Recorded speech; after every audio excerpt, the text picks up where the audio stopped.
Raiders, Dolphins, we get you ready for a primetime matchup with playoff ramifications. And we will speak with a Raiders superfan about watching his team from a distance. Our fast takes and smart coverage kicking off right now on Vegas Nation Game Day. This is Vegas Nation Game Day.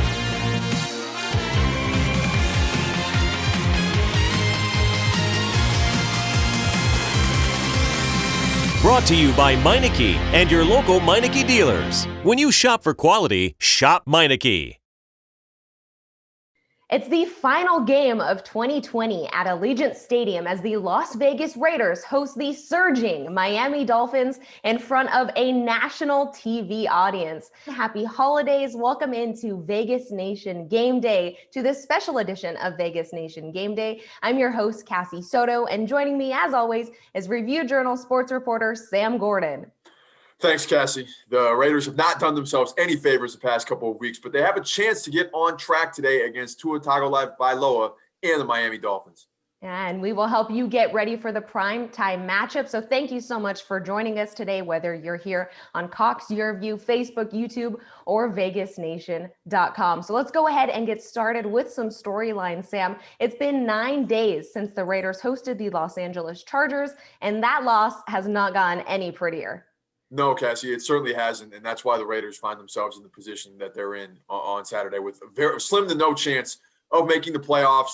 You don't know, we still don't know about who's going to start at quarterback, whether it's Derek Carr or Marcus Mariota, who I thought, Cassie, played an excellent game coming off the bench for Carr when he got hurt that last Thursday against the Chargers. But the defense, the ailing defense that struggled all year, still wasn't good enough, did not play well enough, and gave up over 400 yards to Justin Herbert and company in that 30-27 loss. So we'll see who gets the nod at quarterback. Mariota was excellent, going for 226 yards, passing 88 yards rushing rather, and passing for and rushing for a touchdown. We'll see if he gets the nod, but it's going to be too little too late, regardless of what the Raiders do today. You didn't add in that tackle stat, and I need the tackle stat for Mariota here, Sam. That's true, Cassie. He did have the crucial game-saving tackle after his big mistake of the game, throwing that interception while going in to score what appeared to be the game-winning field goal or a touchdown. But he got the Raiders to overtime, and I thought led an excellent drive, Cassie, after making that tackle. Surprised, he still had the energy after sprinting down the sideline to make that play. But the Raiders defense gave it right back, and Justin Herbert with the quarterback sneak. So not the way the Raiders want to finish the season at 7-7, but like you touched on, they could finish with some positive momentum and do their best to close out this arduous year. Well, next up for the Raiders, Sam, of course, are the Miami Dolphins, who have wild card aspirations of their own. Yeah, Cassie, it's just not too long ago that we talked about the Dolphins, where it looked like they were kind of blowing the thing up, right, and quote-unquote tanking, trading away a lot of their best players and looking towards a rebuild. And second-year coach Brian Flores has to be one of the front runners for Coach of the Year. What he's done with that defense, one of the better units in the NFL, helping Tua Tagovailoa adjust to the NFL game as a rookie after getting out to a strong start with Ryan Fitzpatrick, Cassie. He makes the choice to pull Fitzpatrick, to bench him for Tua, and it's paid dividends. They are 9-5. They are right in the thick of the wild card contention, and they need to beat the Raiders this afternoon in order to continue their quest towards a playoff berth. Our third storyline, Sam, 2 Raiders will be going to the Pro Bowl, sort of. Yeah, right. No game this year, but still an honor. So when we look back, when we go on Pro Football Reference, when Darren Waller and Josh Jacobs, the Raiders' 2 Pro Bowlers that you had mentioned, when they retire, when you go back on their Pro Football Reference page or on their Wikipedia or whatever, it will say Pro Bowl 2020, and much deserved honors, especially for Waller, who has continued to emerge and improve himself as one of the top 2 or 3 tight ends in the NFL with his 93 catches, his 967 receiving yards, and his 8 touchdowns. He had 150 yards last week against the Chargers. No fault of his that they lost the game. And with his 200-yard outing, Cassie, against the Jets on December 6th, became one of 3 tight ends in NFL history to post 150 yards or more twice in an NFL season. So he is among the NFL's elite. Josh Jacobs hasn't quite had the season he had as a rookie, but he's still been very productive, leading the Raiders, of course, in that backfield with 907 yards and 10 rushing touchdowns. So a little bit of a silver lining and a positive for a couple of Raiders players after, again, with the late season swoon all but knocks them out of playoff contention. They'll take any positivity that they can right now, Sam. This is a big one. Yes, they will. Yes, they will. The Raiders had a lot to say after that loss to the Chargers. Let's go ahead and take a listen. Well, the acquisition of Jones from Dallas was huge, and Howard is a great corner and healthy again. And I think Rowe, 21, is a very good coverage safety. He can cover a lot of tight ends, and they have coverage people that can really handle a lot of responsibility, and they stayed healthy and they're for real. And they're big up front, very big and experienced. You know, getting a couple world champions from your hometown, from your home team where you come from is certainly important. But they're aggressive. They do a great job of blitzing. And I've always admired Chan Gailey. He's a good friend. He's very creative.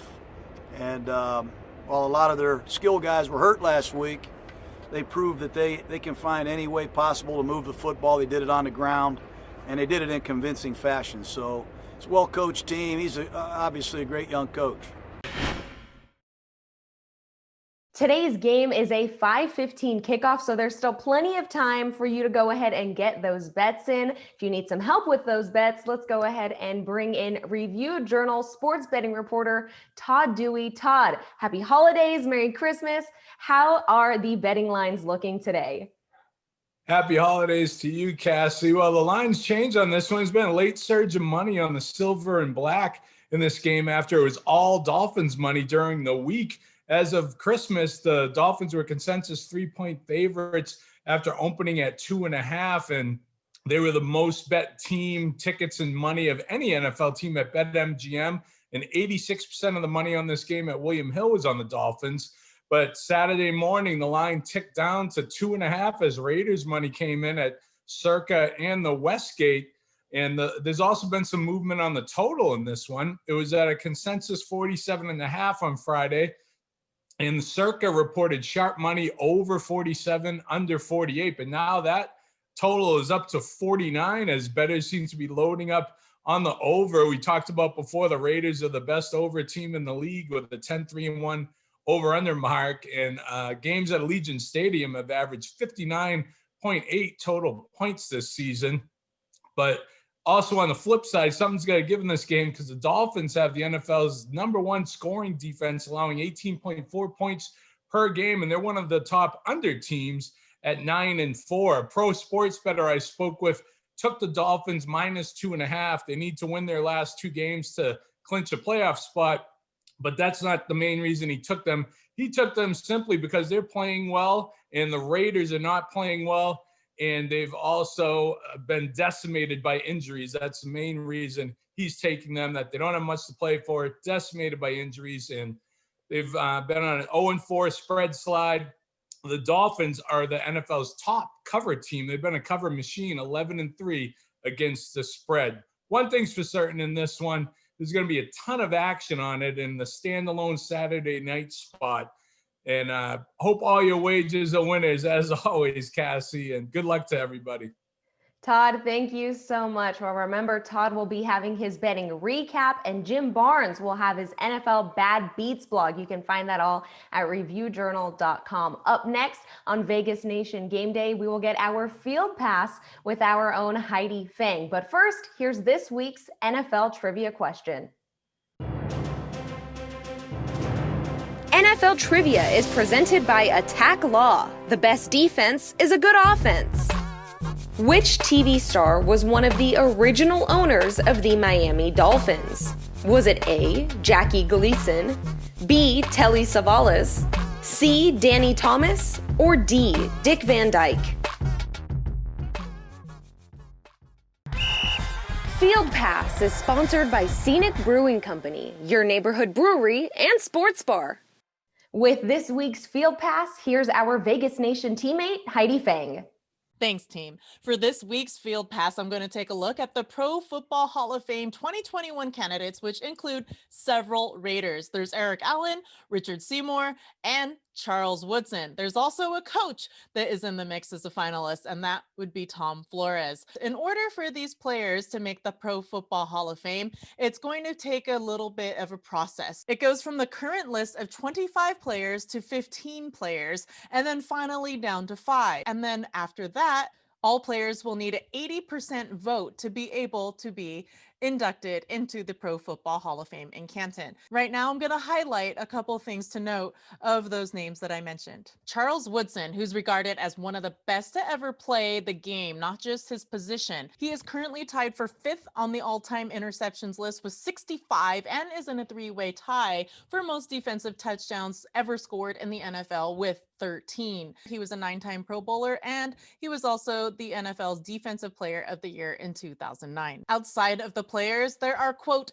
3 recommended nominees of the Hall of Fame's coach, contributor, and senior committees. Those this year are Tom Flores, Bill Nunn, and Drew Pearson, respectively. So Flores right now, he's 83 years old, but for Latinos in the NFL, he was quite a trailblazer, starting with his career as Raiders quarterback. He would later become the first Latino general manager with the Seattle Seahawks, and in 1979, became the first Latino head coach with the Raiders. He is one of only 13 coaches in the NFL to ever lead a team to 2 Super Bowl wins, and of those 13, there are only 4, including Flores, who are still not in the Pro Football Hall of Fame. The class of 2021 will be announced the week prior to the Super Bowl. Those who will be selected will head into a ceremony in Canton on August 8th of 2021. That will mean gold coats for what I'm thinking might be Tom Flores and Charles Woodson, but that's just my opinion. Back to you. Thanks, Heidi. Sam Gordon joins me now. Sam, this is the season of giving, and the Raiders have been doing plenty of that. That's true, Cassie. For example, rookie wide receiver Henry Ruggs supplied new jerseys for the boys basketball team for his alma mater, Lee High School in Alabama.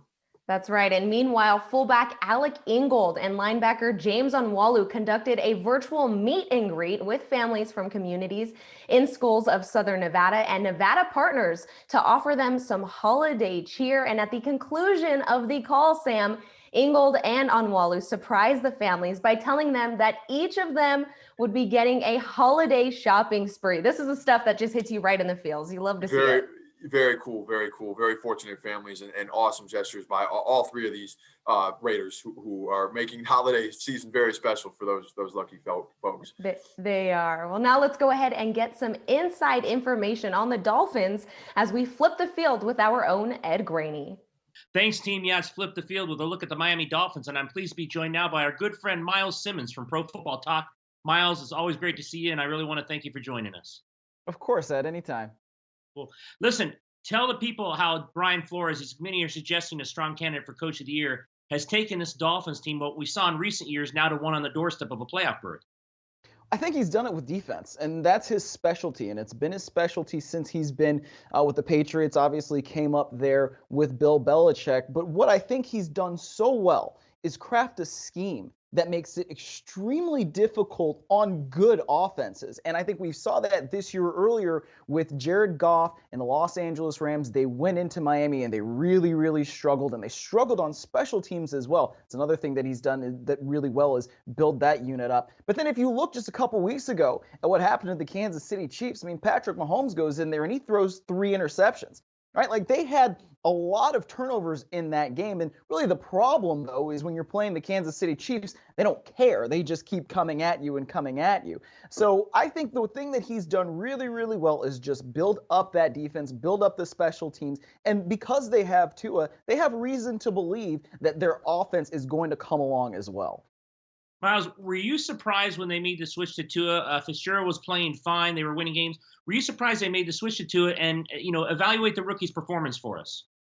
Well, I kind of was, just because of the way things had gone so far with them. I mean, if they were in the playoff race, which they were, then you sort of don't think that you're going to make that switch to a young QB if everything is about winning. But the thing that they have done is I think that they have catered their offense to what Tua does very well. And sometimes that's kind of hard considering the fact that he's a lefty quarterback. So you have to switch a lot of stuff around.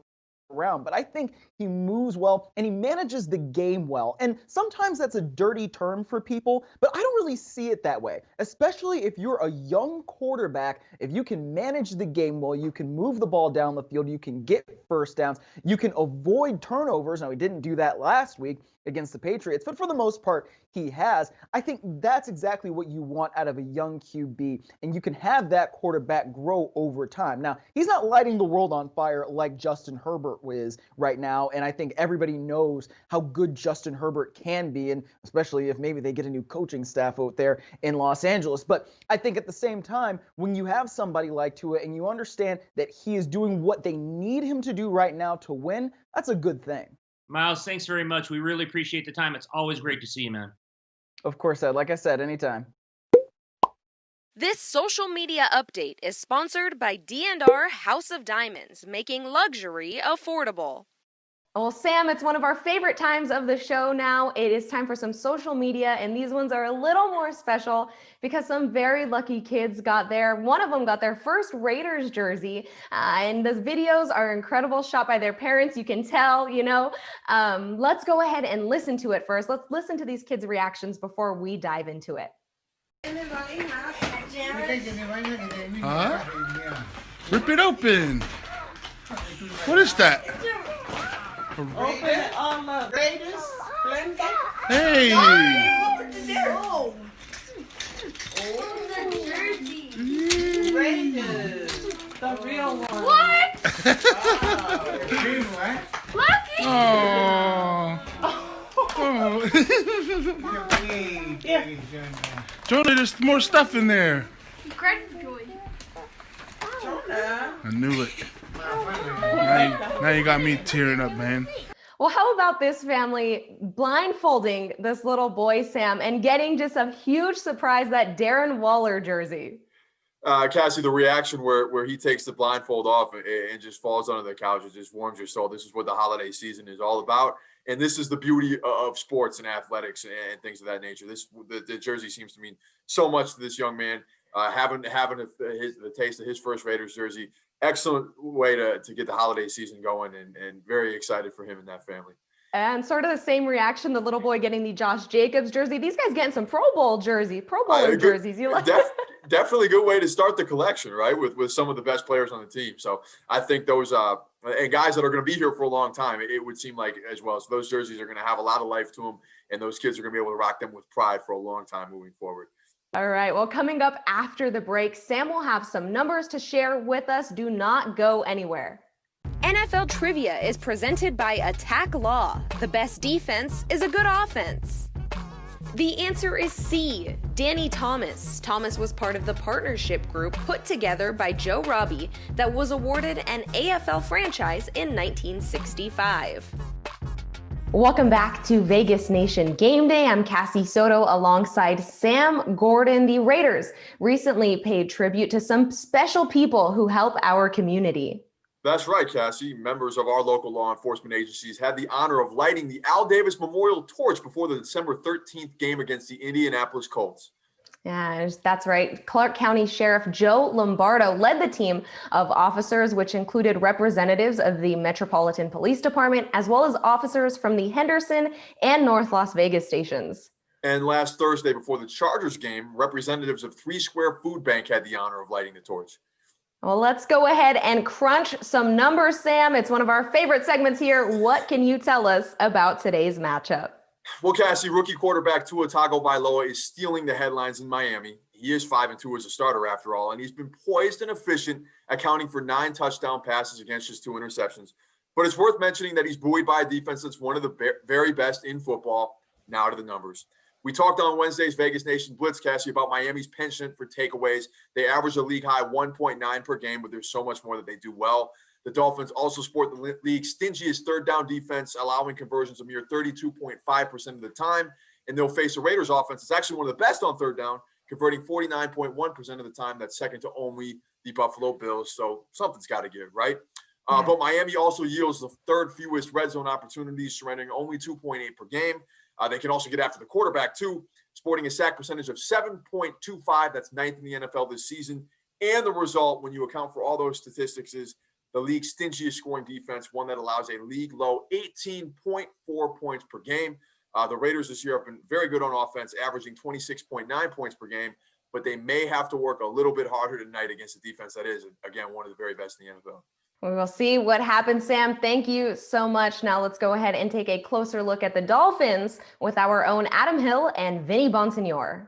Well, thanks, guys. Yeah, this week the opponent is the Miami Dolphins. Not much was expected of this team, but they are right smack dab in the middle of the playoff race, largely thanks to their defense and rookie quarterback Tua Tagovailoa. And Vinny, he has been the key to the success of this team. I really like Tua's poise. I think that he's kind of calm, cool, and collected. And that kind of goes back to his days at Alabama. You got to understand that he played at a very, very high level, playing in playoff games, championship games. I don't think anything about the NFL has intimidated him whatsoever. He's also got some mobility. He's got a great arm. He sees the field really well. I think for the Raiders to try to defend him, they just need to get some pressure on him. Create some confusion. It's been a problem for the Raiders to do that, no matter what the quarterback or which quarterback they're playing. They need to try to do that with Tua, hopefully force some mistakes, because I think that there's an opportunity to do that with the rookie quarterback. But it starts up front. It starts with creating real pressure. And on the offensive side of the ball for the Raiders, the key is going to be to establish the run. This is a team that wants to run the ball, that is supposed to be their identity. They had 4 straight games under 100 yards. Last week, they put up a lot of yards. A lot of that was Marcus Mariota, though.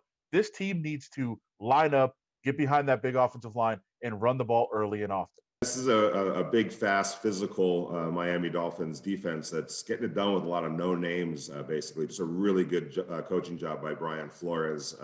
We keep talking about this, but the Raiders have to establish a run game.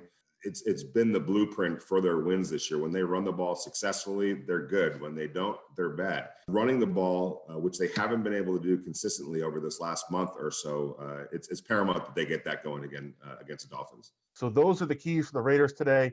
They have very, very slim hopes of making the playoffs, but if they lose, those hopes are gone. So all they can do is take care of their business and hope for some help elsewhere. But that'll do it for us. Sam, do you know what would help these fans enjoy the game just a little bit more?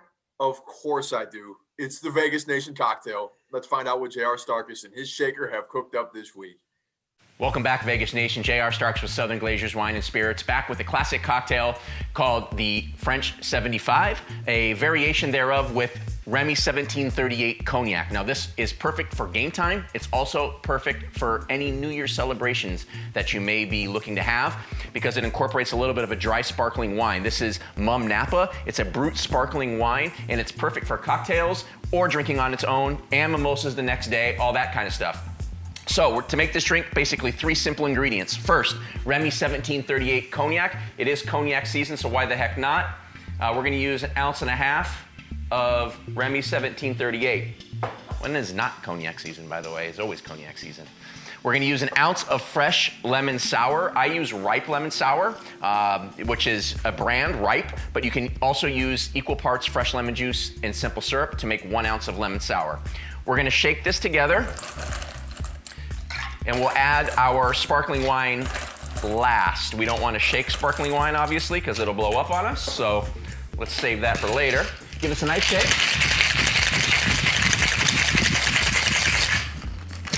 All right. Now, we'll take this and we'll pour a little bit of our sparkling wine right into our cocktail here. And then we will strain into our cocktail glass,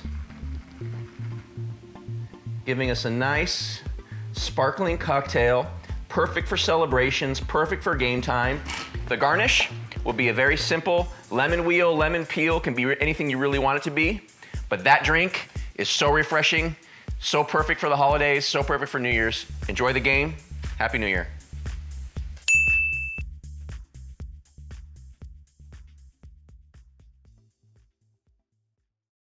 We have to take a quick halftime break here on Vegas Nation Game Day, but don't worry, we will be right back with more fast takes and smart coverage. We'll talk to someone who knows Marcus Mariota and Tua Tagovailoa quite well, and Ed Graney will tell us what the Raiders should do with the last 2 weeks of the season. And Kevin Cannon visits one of the cutest Raiders fans you will ever see. Stay right there.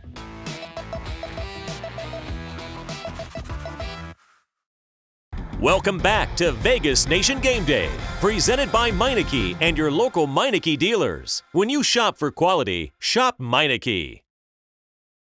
Cassie Soto here with Sam Gordon. Sam, this game could possibly pit one quarterback from Hawaii against another. Absolutely, Cassie. That would be Marcus Mariota of the Raiders and Tua Tagovailoa of the Dolphins. And one person who knows both of them well is Vinny Passes, who had both players in his quarterback camp in Hawaii. Our Adam Hill talked to Passes about what it was like to teach them. Well, thanks, guys. We are just a mile away from Allegiant Stadium here in Las Vegas, but I have been told today is the biggest game in the history of Hawaii in terms of the NFL, and that's because of two quarterbacks, Marcus Mariota and Tua Tagovailoa. They will both be on the field today, but the first time they met, Tua was in 4th grade. They were at a quarterback camp taught by the premier quarterback guru of the islands, Vinny Passes, and he's actually in Las Vegas right now. He's spending time here during the pandemic because there's no football going on in Hawaii, mentoring some of the young quarterbacks here in Vegas, and we got a chance to talk to him. Let's get going right here.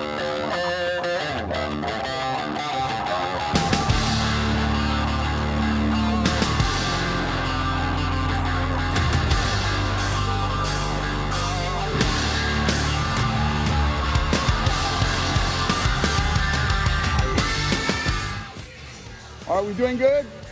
All right, scale it back 5. Watch your levels. Try to put it right under his jaw. I'm Vinny Passes over at Game Changer Sports. This is our indoor training facility where we train our dual threat quarterbacks. Well, Coach, two of those guys that have come through your program will meet on the field today, Tua Tagovailoa and Marcus Mariota. Tell us about them. Both of them, I've coached at St. Louis schools out of Honolulu, Hawaii. And they're two amazing athletes and just amazing people. Both of them, know how to escape the pocket, keeping plays alive, moving the chains, creating 4 more opportunities, and making the people around them a whole lot better. Set, go! Come on, baby, come on, come on, come on. Blue 1, keep your head up, keep your head up. Red 1, nice, nice. There you go, red 1. There you go. Nice job.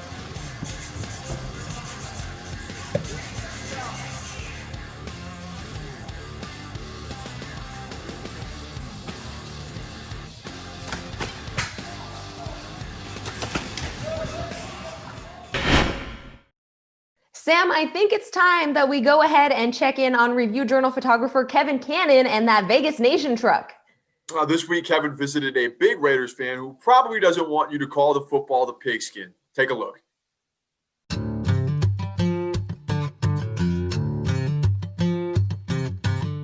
This week, the Vegas Nation truck takes me to meet a very special Raiders fan.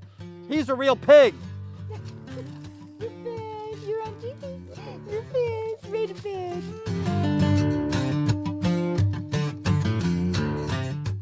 Okay, we're here with Kat and Mark.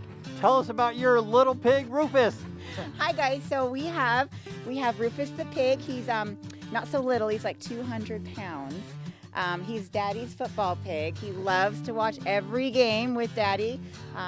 Football is Sunday, Monday, pretty much every day of the week.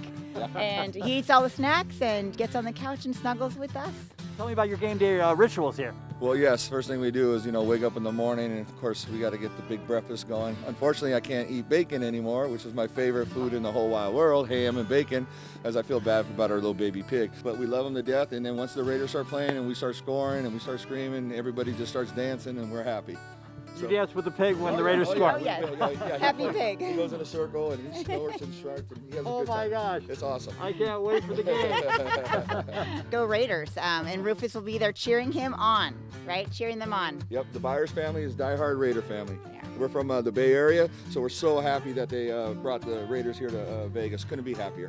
You came here because the Raiders came, or they followed you here? Okay, so long story short, I came here on a football scholarship to UNLV in 1994, and we won the Las Vegas Bowl that year, by the way. And 5 of us went on to the NFL. We had a great team.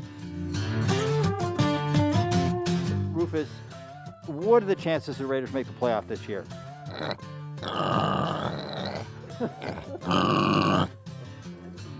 So you say there's a chance? We're going to be Raider fans from when they're bad, when they're good, and when they're great. We're always going to be a fan. We're loyal. All right, thank you very much. Back to you in the studio. I don't know how Kevin's segments just keep getting better and better, Sam, but he's going to have his own TV show at the end of this. Rufus the Pig? Cassie, I knew Raiders fans came in all shapes and sizes. What I did not know is that they also come in all species. Never seen anything like that before. I don't know exactly what Rufus said, but maybe Kevin took the translation there, a bit heavy. Yeah. I mean, you can't put anything past Kevin at this point. That was so good. All right, Sam, well, let's get back to business and let's take a trip across the league here. Week 16 got started on Christmas Day as the Saints hosted the Vikings, and it was the Alvin Kamara show all day, every day. Alvin got this game going. That would be an understatement, Cassie. He goes for more than 150 yards and six touchdowns. That ties an NFL record, a 90-year-old NFL record at that. And frankly, Cassie, I'm surprised he didn't score 7 because Taysom Hill, they had a goal-to-go situation, and Sean Payton elected to go with his guy, Taysom Hill, at the 1-yard line. Had he gone with Alvin Kamara there, he could hold the record outright, but he'll settle for 6 instead. A heck of a performance, and frankly, Cassie, a performance that dooms me in my fantasy football championship game this week, and I'm playing against Alvin Kamara. It was a fun season. It was a nice run. Oh, man, I'm sorry to hear that. I, on the other hand, might maybe ordered my own Alvin Kamara jersey to go along with my Drew Brees collection that I have. So we'll leave that at that, though. Well, next up, the Detroit Lions have had some COVID-19 issues, and they will be without their interim head coach Sunday as a result, Sam. Yeah, that would be Darrell Bevel, Cassie.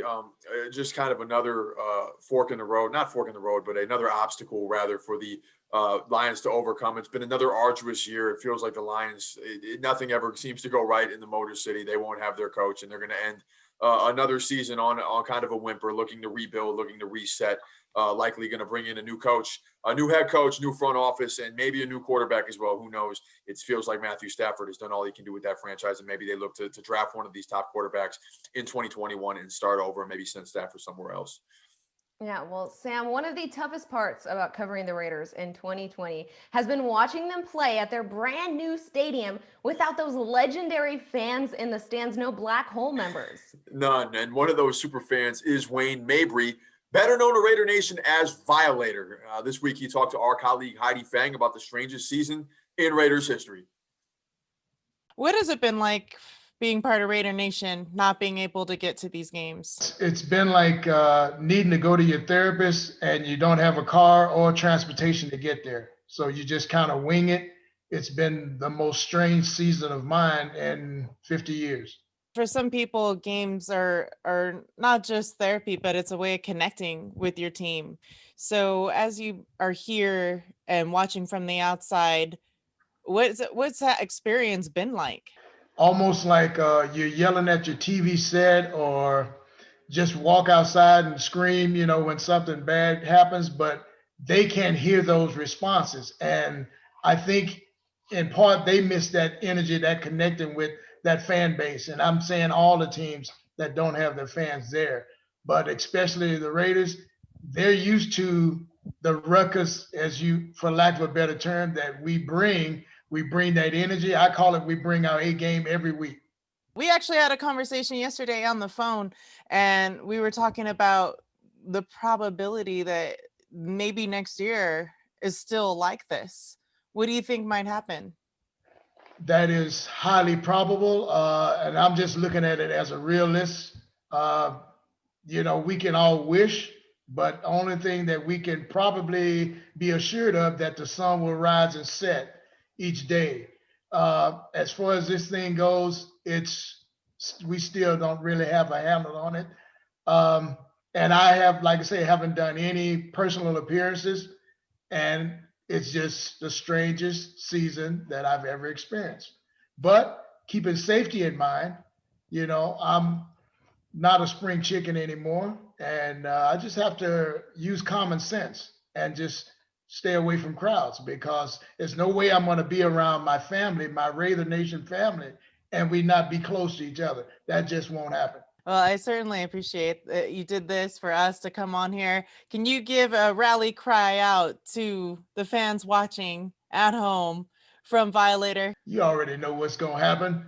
Are you kidding me? Raider Nation, let's go! Let's go, baby! When we come back, Heidi Fang will take a look at the history between the Raiders and the Dolphins. And we will delve into your social media posts. Don't go anywhere. Today's replay is sponsored by De Castro Verde Law Group. Our motivation is you.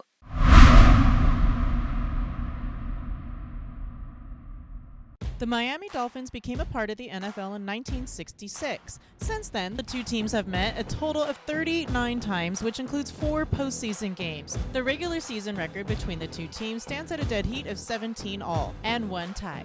In their first meeting on September 2nd, 1966 at the Orange Bowl, the Raiders bested the Dolphins 23-14. They would go on to win the next 4 straight games between them. Currently, the Raiders have not beaten the Dolphins since 2017. Back on November 5th, 2017, the Silver and Black won by a score of 27-24. But the past 20 years of competition between these two football clubs has not fared well for the Raiders. They've only beaten the Dolphins 3 times in the regular season in that time frame. Where playoffs are concerned, the Raiders are 3-1 over Miami. In 2001, they took a dominant victory home over the Dolphins, blanking them 27-0. One of the most dramatic victories in the two teams' history took place during a divisional playoff game on December 21st, 1974. In the final 26 seconds of the game, Ken Stabler launched a touchdown pass to Clarence Davis into an end zone full of players ready to snatch the ball out of thin air. Even after taking a hit, Davis held on to the 8-yard touchdown pass to secure the Raiders' 28-26 victory. The win for the Raiders would also cost the Dolphins their 4th consecutive appearance in the Super Bowl. And that'll do it for this Game Day replay. Welcome back to Vegas Nation Game Day. I'm Cassie Soto here with Sam Gordon. Sam, it is time for a status check. The Raiders will likely be without linebacker Nick Kwiatkowski today. In addition, Cassie, defensive end Cleveland Farrell has been ruled out for today's game, along with linebacker Nicholas Morrow, who was placed on the COVID-19 reserve list. So it's more the same with the injuries, with the virus, just everything kind of piling up and keeping key players out of the game, especially on that defensive side of the ball for the Raiders. We know they struggle on that end of the ball as it is, and they were going to have, again, they're going to have their work cut out for them against a very competent Miami Dolphins offense.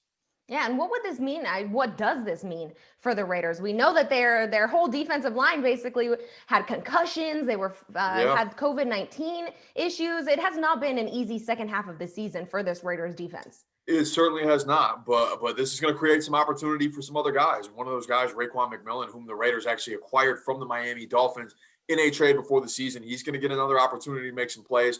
He talked to the media earlier this week, spoke with reporters, and is going in with, just all business mentality, even though he knows a lot of those guys on that Miami Dolphins team.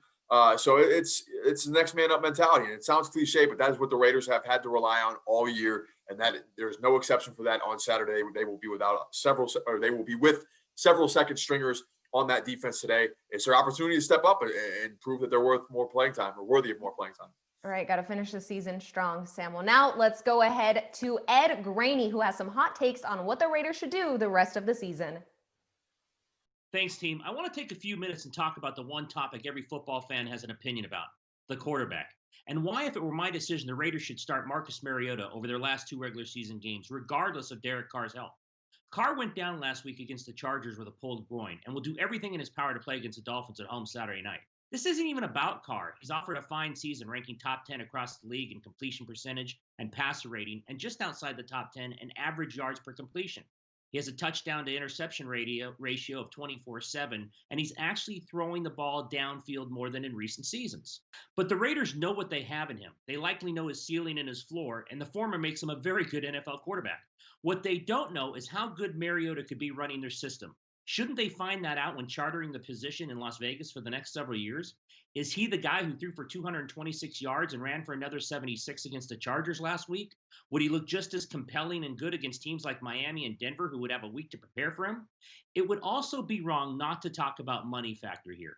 The Raiders could, should they choose to do so, move on from Derek Carr next season and only incur a $2.5 million dead cap hit against the salary cap, a guy who makes $22 million a year.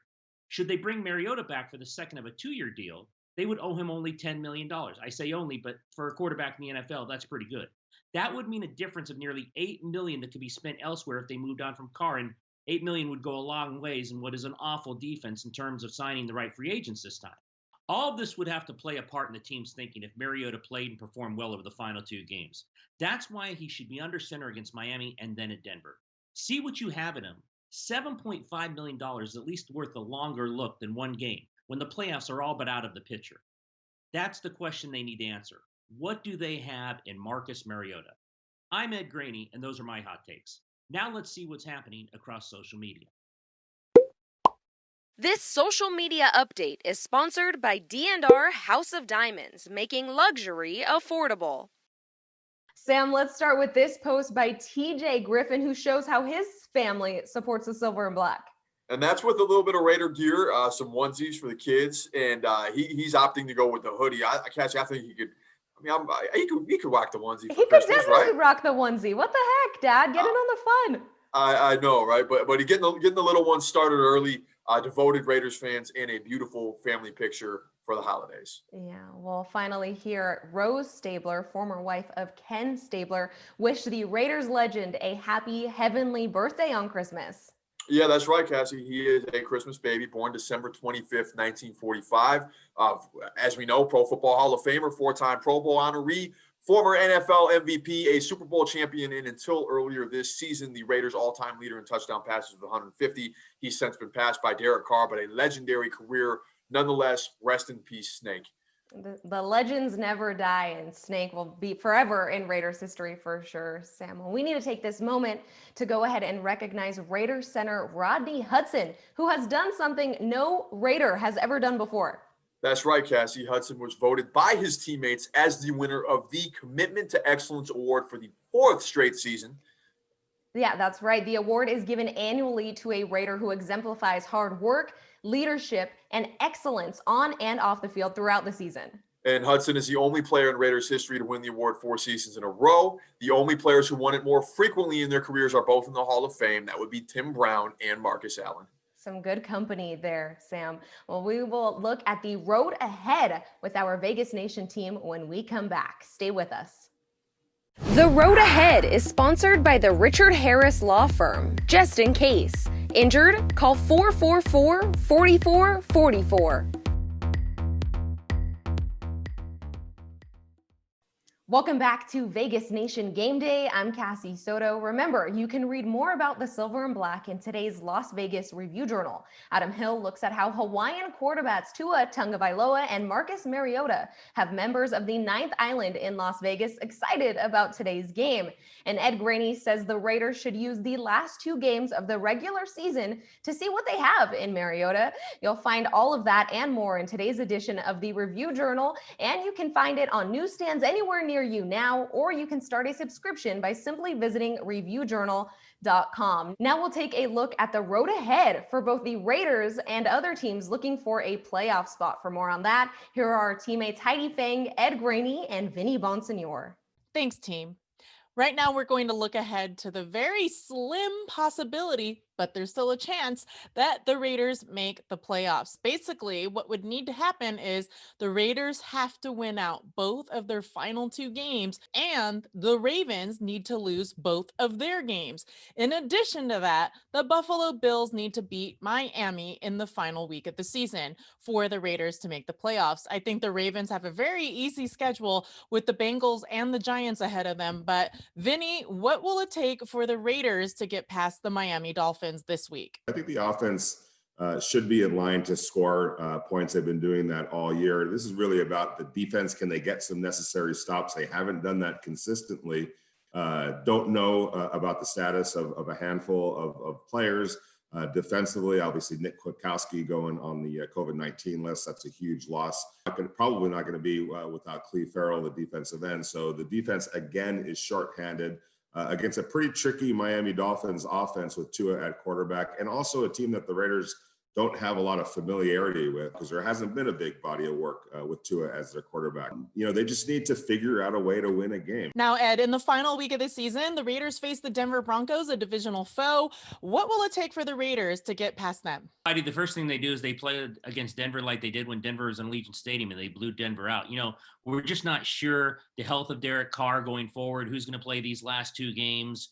So when you don't know who the quarterback is, it's kind of hard to scheme on how you're going to attack a team. Denver's got a good defense. You and I were there last year when the Raiders had a chance of going to the playoffs. What happened? They went into Denver and lost. So if they do that again, it's just not going to happen for them. After all the stuff we've talked about, beating Miami, Baltimore losing the last two, the Raiders would have to win in Denver, and it would be a tough chore no matter which way they have to go. That'll do it for us here, team. Back to you in the studio. Sam, let's go ahead and get your final thoughts on this home finale for the Raiders. Yeah, Cassie, it hasn't been the season hasn't gone the way the Raiders wanted it to after 6-3. After a 6-3 start, they're of course sitting at 7-7, but you still want to finish the season on a high note, right? And for me, I think that starts. I'm going to be looking at who's going to play quarterback today. Is it going to be Derek Carr, who, as we know, injured his groin against the Chargers, or is it going to be Marcus Mariota, who was excellent in relief of Derek Carr? Now, if we know what we're going to get with Carr, he's been accurate, he's been poised, he's been precise all year. But with Mariota, he brings a little bit more of the element of surprise because he can move with his legs. I think it allowed John Gruden last week to open up the playbook a little more, incorporate some of those zone reads, and get the running game going. That running game has struggled. One of the reasons, actually, that the Raiders have embarked on this late season swoon. But with Mariota out there, the offense had another dynamic, had another dimension, a little bit more dynamic, and I think he brings something added to the table. Now, Miami, they probably had to prepare for both quarterbacks. So what are they going to look like defensively? They're tough, they're fast, they're furious, they're ferocious. We get all that, but it's tough when you don't know exactly who you're preparing to play. So if the Raiders can mix it up offensively and keep their foot on the gas and put some pressure on that Miami Dolphins defense and in turn Tua to make some plays, I think they have a chance to remain competitive in this game. But if they fall behind early, I think they're going to have a hard time coming from behind against a team like Miami that takes care of the football and that has a defense that can make plays and shut everything down. It's going to be a tough one for sure, Sam. Well, I don't know if you can believe this, but our next game day, our last game day, will be in 2021. This is our last show of 2020. So I have to ask you, do you have any New Year's resolutions? Have you gotten that far yet?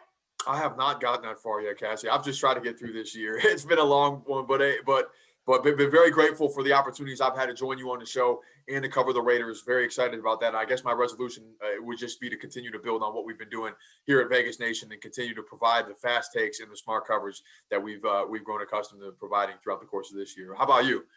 You know, that was a hard one to follow up. The bosses are going to love that answer, Sam. I was just thinking I'd maybe try to go to the gym a couple more times this year. But that is a great one. As you say, you know, we want to keep up this great coverage for you guys. As always, you can find it at vegasnation.com or find the review journal at newsstands near you. That will do it for another episode of Vegas Nation Game Day. Sam, thank you so much for joining me. As always, for our Vegas Nation crew, thank you all for tuning in. Until then, like I said, you can find us at vegasnation.com. Everything you need to know. You can also tune in with us every Wednesday for Vegas Nation Blitz. For our crew, I'm Cassie Soto. Have a safe and happy New Year. We'll see you.